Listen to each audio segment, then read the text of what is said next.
Bonjour, nous sommes en 2015 dans le site de l'Institut Docteur Angélique. Nous sommes dans une série de vidéos consacrées à l'Apocalypse de Saint Jean. Ce sont des vidéos catholiques. Et je voudrais aborder le deuxième partie du texte sur la chute de la prostituée fameuse, avec, cette fois, un autre exemple de lecture. Je dis bien un exemple, pour bien rappeler que, avant de lire l'Apocalypse, il est utile de revenir aux introductions que j'ai faites, celles qui sont catholiques, et qui montrent que ce texte est exprès symbolique, parce qu'il doit s'appliquer à tout ce qui passe sur terre, à savoir principalement 3 niveaux de sens. Nous d'abord, chacune de nos âmes pécheresses, la façon dont Dieu la prépare, la purifie en vue de la vie éternelle. Personne n'entre au ciel, dans la vision béatifique, sans un cœur kénose, tout humble, un cœur brisé. Si le grain de blé tombé en terre ne meurt pas, il reste seul, mais s'il meurt, il porte beaucoup de fruits. Et donc, ce que raconte l'Apocalypse, c'est le travail que Dieu fait peu à peu pour nous façonner un tel cœur. Et ce travail, il le fait aussi à chaque génération, à chaque pays, mais aussi à chaque religion, à l'Église catholique elle-même, en tant qu'elle doit se purifier à travers ses membres, aux églises protestantes, etc.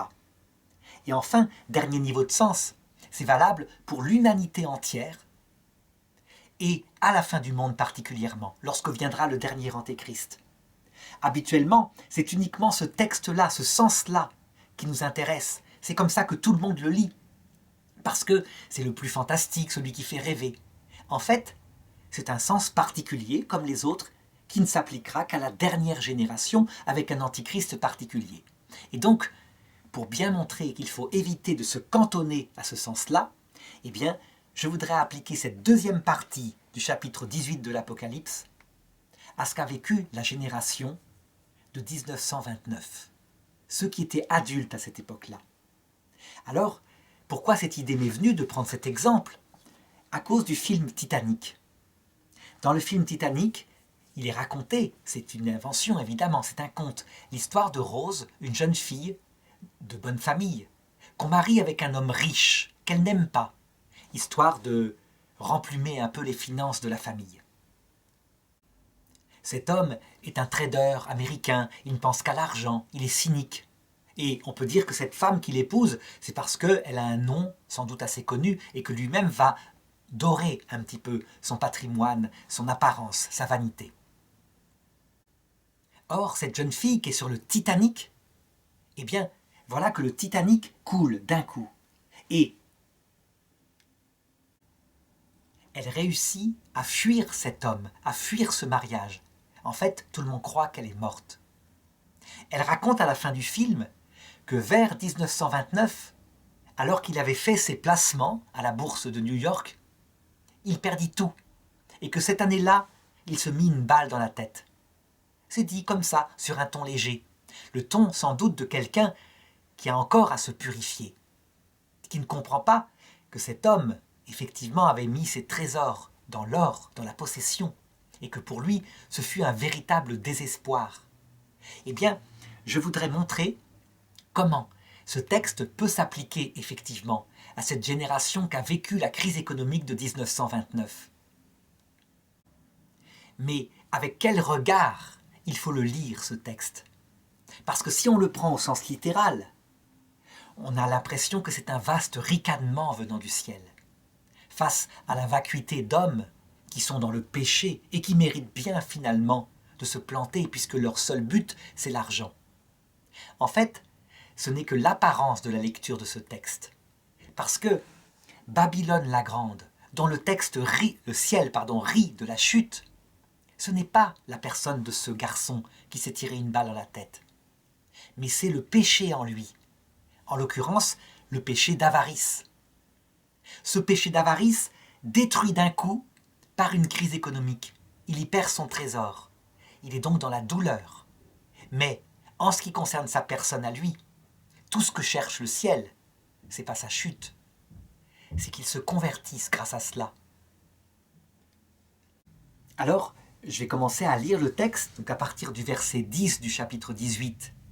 Donc, face à la chute, donc on applique ça à la crise de 29, face à la chute de toutes les richesses, de toutes les valeurs, à la ruine de milliers de riches personnes, mais aussi de pauvres, parce que ça va avoir une répercussion sur tout le monde. Voilà ce qu'il est dit. Les habitants de la terre étaient retenus à distance par peur de son supplice. Hélas, hélas, immense cité, ô Babylone, cité puissante, car 1 heure a suffi pour que tu sois jugé. On peut donc dire que, en l'occurrence, on a l'impression que le texte s'applique matériellement à la crise de 29. Et donc, certains protestants fondamentalistes ont dit que ce texte-là décrivait factuellement, uniquement, la crise de 29, 2000 ans avant. Ce n'est pas juste. Des crises économiques, il y en a eu des tas de fois dans l'histoire. Mais il y a eu aussi des hommes qui se sont ruinés. L'avare de Molière, qui se fait voler sa cassette, il vit la même crise intérieure, par rapport à un péché particulier qu'est l'argent. Mais ce texte-là, il s'applique aussi à toutes nos idoles, dans lesquelles nous mettons notre finalité.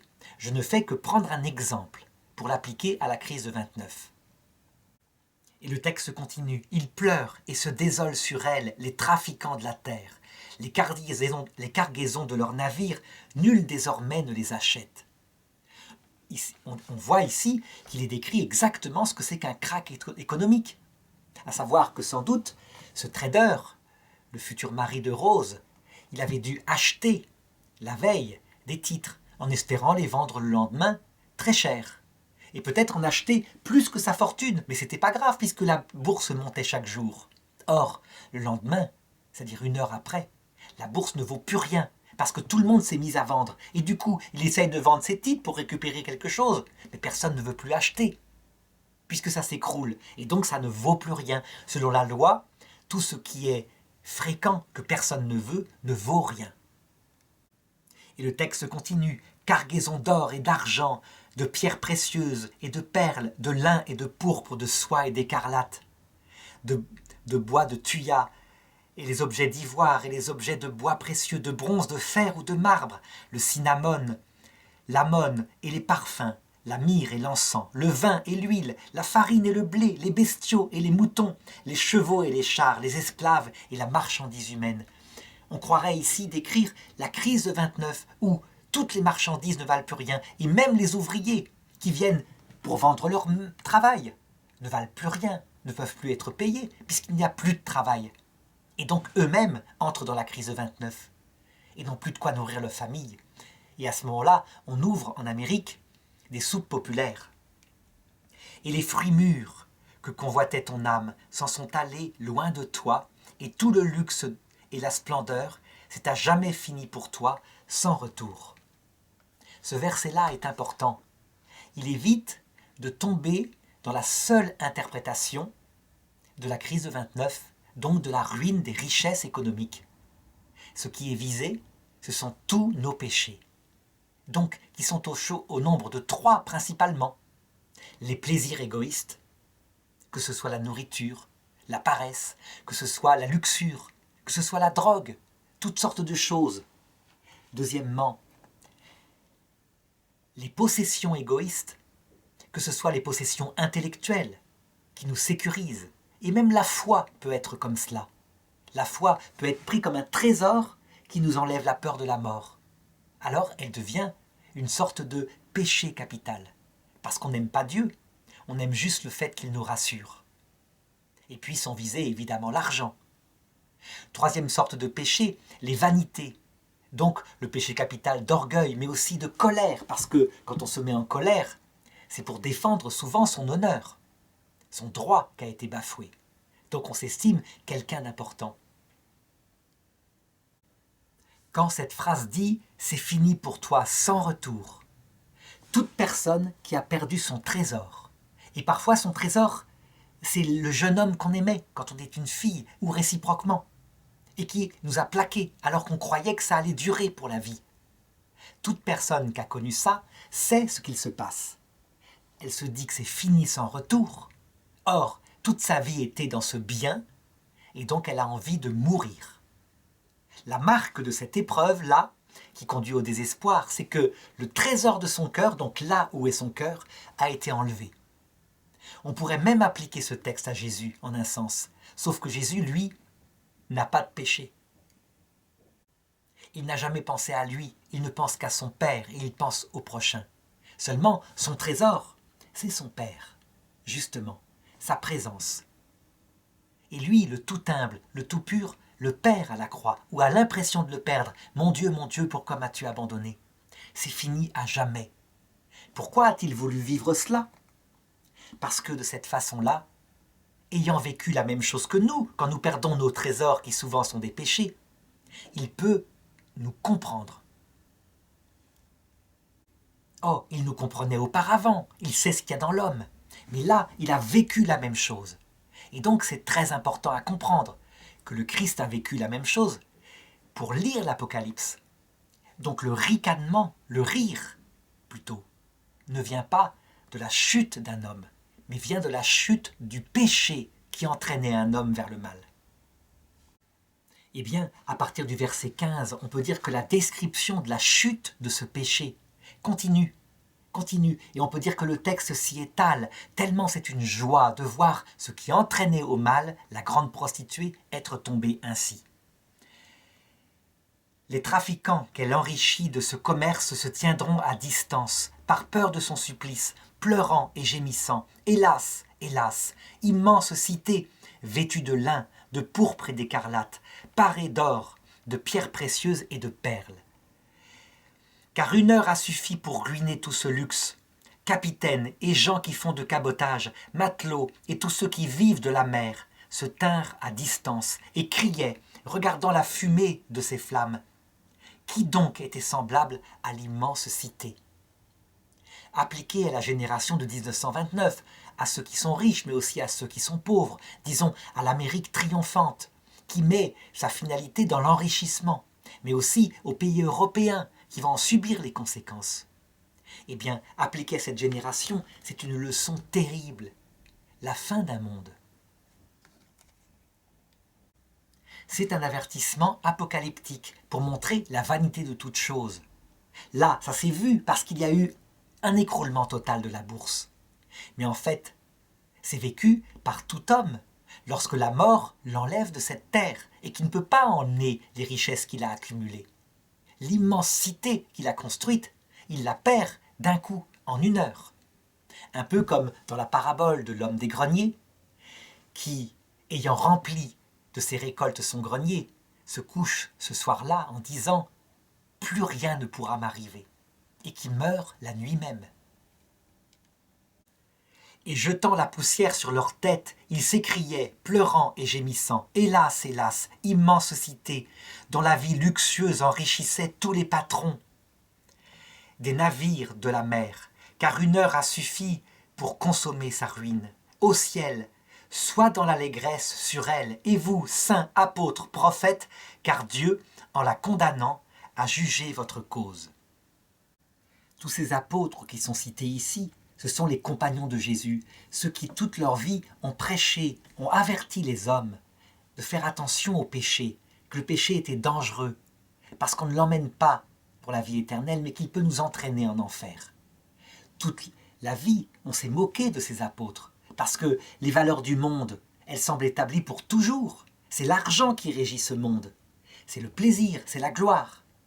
En fait, ce n'est qu'une apparence. Les gens sont comme sur un tapis roulant qui défile. Mais il y a toujours des nouveaux qui arrivent, si bien que, dans cette section, on dirait que ce monde est éternel.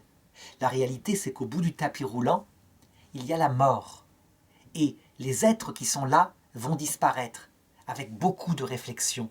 Mais déjà, on ne les écoute plus, parce que ce sont les jeunes qui ont la vie devant eux et qui proclament de nouveau l'éternité des valeurs de ce monde.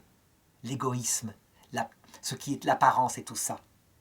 En réalité, perpétuellement, elle tombe, Babylone la grande. Si les saints et les apôtres s'en réjouissent, c'est parce que, à l'heure de la mort, avec le Christ, alors ils peuvent récupérer les âmes qui peuvent sortir de la grande Babylone, dont ils ont bu jusqu'à la lie, la coupe de ses prostitutions. Si Dieu laisse faire la grande Babylone en ce monde, pas pour tous les hommes, mais pour la plupart, c'est bien parce que, abreuvés de cette boisson amère, les hommes, lorsqu'ils verront la vérité, cette fois apparaître en toute gloire, ce Dieu, ce vrai Dieu, qui est fondé sur d'autres valeurs, l'amour de Dieu, l'amour du prochain, le repentir, alors ils se tourneront pour la plupart vers lui. C'est donc une grande victoire pour le ciel, et c'est la sagesse de Dieu qui agit ainsi. Et le texte continue au verset 21. Un ange puissant prit alors une pierre comme une grosse meule et la jeta dans la mer en disant « Ainsi, d'un coup, on jettera Babylone, la grande cité, et on ne la verra plus. » Ce texte rappelle le passage où Jésus disait « Malheur à celui qui aura scandalisé un de ses petits-enfants. Il aurait mieux fallu pour lui qu'on lui mette autour du cou une de ces meules que tirent les ânes et qu'on le jette à la mer. » Eh bien, encore une fois, même pour la gravité du péché qui consiste à scandaliser un enfant, ça peut viser par exemple la pédophilie, qui était sans doute très pratiquée à l'époque aussi. Ce n'est pas le pécheur qui est visé, c'est son péché. Évidemment, le péché produit la douleur, la perte de toute sa vie, en un instant. Il se retrouve confronté au juge. Et alors, s'il se repent, le pécheur est sauvé, certainement comme à travers un feu, donc à travers d'autres purifications, des purgatoires qui suivent cette vie. Mais le ciel ne se réjouit jamais de la perte d'un pécheur. Il se réjouit de la perte d'un péché, de la chute du péché. Et le texte continue, verset 22, « Le chant des harpistes et des trouvères et des joueurs de flûte ou de trompette chez toi, on ne l'entendra jamais plus. Les artisans de tout métier chez toi ne se verront plus jamais. Et la voix de la meule chez toi ne s'entendra plus jamais. La lumière de la lampe chez toi ne brillera plus jamais. La voix du jeune époux et de l'épousée chez toi ne s'entendra plus jamais. Car tes marchands étaient les princes de la terre, et tes sortilèges ont fourvoyé tous les peuples. Et c'est en elle que l'on a vu le sang des prophètes et des saints et de tous ceux qui furent égorgés sur la terre. » Si on applique ce texte au compagnon de Rose qui s'est mis une balle dans la tête en 1929 dans le film Titanic, eh bien, on voit la description de ce qu'il a dû penser. Je dirais, à partir de là, en comprenant bien, comme je le disais tout à l'heure, que Jésus a vécu la même chose, pas pour les mêmes causes, pas pour le péché, mais par l'absence de son Père, on comprend qu'il ne faut pas juger cet homme comme le fait le film, avec un petit sourire. Il a tout perdu, et il a pensé à cela, qu'il avait tout perdu définitivement. Il a pensé qu'il n'aurait plus jamais de joie. Et il s'est tiré une balle à la tête. Ce geste, certains disent, c'est un péché mortel qui a achevé de le conduire en enfer. C'est pas comme ça qu'il faut le regarder. C'est comme ça qu'on le regardait jadis parce qu'on pensait que la mort était comme un couperet. Et après, rien ne pouvait plus arriver. Dans l'état où on était, à savoir loin de Dieu ou avec Dieu, on restait à jamais comme stérilisé, comme la statue de sel dans l'histoire du texte de la Genèse. En fait, on a compris entre-temps que la mort est un passage qui dure un certain temps et qu'elle fait partie de la fin de la vie. Et que donc cet homme-là a pu voir le Christ accompagné des saints et des anges, qui l'ont relevé, qui l'ont consolé, qui lui ont expliqué où était son péché, à la vue de leur apparition rayonnante du Christ. Eh bien, il a vu à quel point il s'était fourvoyé dans sa vie, à quel point il avait suivi la prostituée fameuse, qui l'entraînait à n'importe quoi. On pourrait dire que ce jour-là, jour de colère, le Christ s'est bien vengé de lui et du mal qu'il a fait dans sa vie à ce jeune homme. Pas du tout.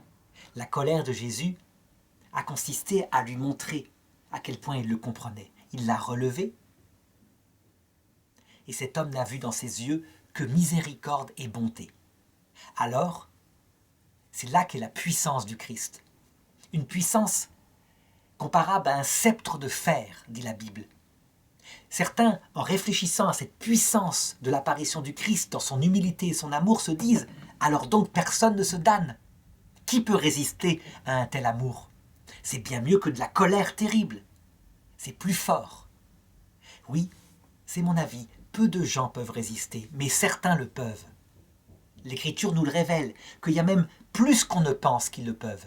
Parce que l'homme est confronté aussi à l'apparition de Lucifer, le dragon rouge-feu, qui se révèle ce jour-là et qui manifeste ce qu'il a fait avec cette personne, tout l'égoïsme de sa vie, et qui l'encourage à rester fidèle à ce qu'il est, à ne pas se laisser attendrir par ce Dieu qui veut en fait le dominer, par un amour qui fait qu'il ne pensera plus à lui, mais d'abord aux autres et à Dieu. Quand la personne voit ce que c'est que l'enfer, qu'on n'y va que par un choix libre, qu'on n'y est pas condamné au feu matériel, comme le disaient les anciennes mythologies, mais que c'est un feu spirituel parce qu'on ne voit pas Dieu, mais qu'on y reste soi-même. Eh bien, si la personne est fondamentalement égoïste, alors elle est rassurée à la vision de ce choix. Et donc le risque, c'est que cet homme qui s'est tiré une balle à la tête, une fois consolé, une fois refortifié, ils disent « Mon choix, c'est la richesse. Je n'ai vécu que pour cela. Or, Lucifer me présente un monde qu'il me donnera. Je régnerai dessus, tout seul, certes, mais j'ai toujours été tout seul. Je suis fait pour cela. » Alors, dans ce cas-là, le Christ ne pourra plus rien pour lui. C'est ce qu'on appelle le blasphème contre l'Esprit Saint. Un choix tellement libre et tellement maîtrisé qu'il est éternellement posé par la personne. Donc c'est possible. La Vierge Marie dit d'ailleurs dans ses apparitions, beaucoup vont en enfer. Beaucoup, on ne sait pas ce que ça veut dire pour une mère. C'est peut-être 1, 2, 3, mais c'est peut-être vraiment beaucoup. Toujours est-il qu'en tout cas, la puissance du Christ, à travers ce que décrit ce texte de la vie des gens, les conséquences immanentes de leurs péchés, eh bien, elle est là pour les sauver. Et on peut espérer que la plupart des hommes ne vont pas en enfer, mais simplement au purgatoire. Alors ça change tout, parce que ça veut dire qu'ils se sont repentis à l'heure de la mort devant l'apparition du Christ.